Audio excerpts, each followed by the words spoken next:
On the southern outskirts of Brooklyn, just down the boardwalk from Coney Island, the peaceful ocean waves once drew waves of immigrants from a tumultuous past, refugees from the former Soviet Union. After the Cold War ended in the 1990s, an influx of Russians settled on the shores of the city. Brighton Beach, nicknamed Little Odessa after the Ukrainian city on the Black Sea, boasts the largest Russian-speaking population in the United States. Here, sometimes you feel you need a translator or a tour guide like Dave Garbarskiy. Как дела, no? So, David, how long have you lived in the area for? About 20 years. I'm from Baku, back in Azerbaijan. So I moved here when I was 8 years old. There was kind of war going on, so it was just a better opportunity for the whole family to move here and start a new life. The Brighton Beach is probably the biggest Russian community in the world outside of Russia. So you see a lot of stores even have Russian letters and signs on and Russian food and just a lot of authentic Russian culture all over the place. Well, I definitely felt like I could use a translator going into some of the places. Yeah, you're definitely going to need one. So why did so many Russian people settle in this neighborhood specifically? Why not closer to Manhattan than an hour and a half subway ride away? I guess even 20 years ago, the Brighton Beach was still known for its Russian culture. And when you're an immigrant coming from a different country, you feel more comfortable being in an environment where more people speak your language and have your food. Not bad being next to the beach either. No, not at all. A lot of people are thankful they can go come outside and by the beach.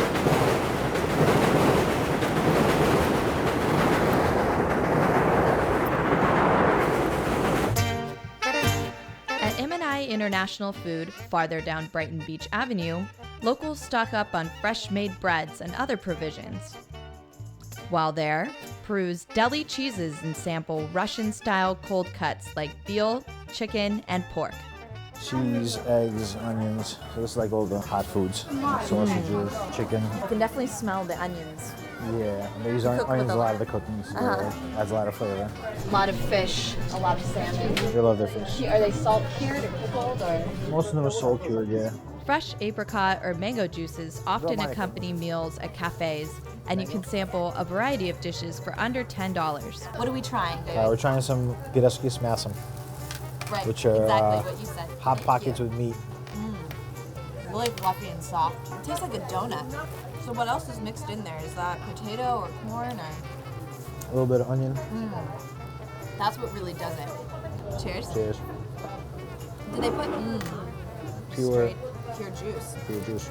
These are the sweet bulочки with vishnya, which is cherries. They're definitely a little bit messy. Good food is meant to be It's messy. meant to be messy, exactly. Wherever they make bulочки, somebody's gonna stick some cherries in it. So what is this called again? It's kvass. Kvass. Yeah, it's like root beer. Yeah. Thank you. You're welcome. How do you say thank you? Spasibo. Spasibo. Spasibo. Water, malt, sugar, yeast, and raisins. You gotta be careful because it's like seltzer. Does this actually have alcohol in it? It has yeast.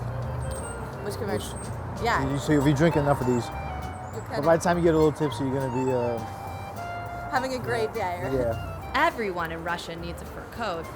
David's uncle owns a store down the street. And how much does the average coat cost? It's around from 2.5. I like this Try big. this one. Okay, I like that. Try this one. Seems like the perfect way to stay warm in Russia, right? Not only in Russia, here too. And here too, exactly. I'm excited to try it on. How do you say I like this shopka? Нравится шапка.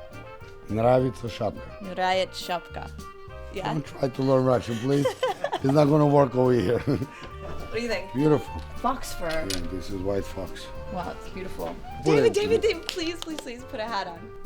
And the fox fur hats are as warm as they are stylish. Ready to go to Russia, yeah? Yes. Yeah. I think when you commit to long train rides to the outskirts of New York City, you'll be amazed by the things that you find. And it's not necessarily when you venture to Brighton Beach that you feel like you're in Russia, because it feels like any other neighborhood in Brooklyn. But what makes it Russian is the people you meet, the foods that you get to sample, the sound of the language in the streets and the music that really gives it that vibe that you're somewhere else outside of the United States.